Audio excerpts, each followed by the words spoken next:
Hi guys, and welcome to our YouTube channel One to Step, and today I'll be showing you guys on how you can send audio files from Instagram through your laptop on this video.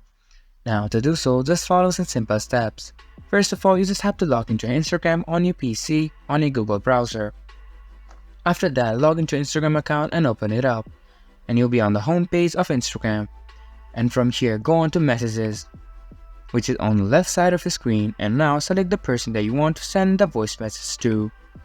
After that, you can see an icon of mic on the bottom right side of your screen. If you click on this, you can see a pop-up appear for it asking you to use your microphone. If you allow this, now you'll be able to send voice audios to your friends and family through laptop on Instagram.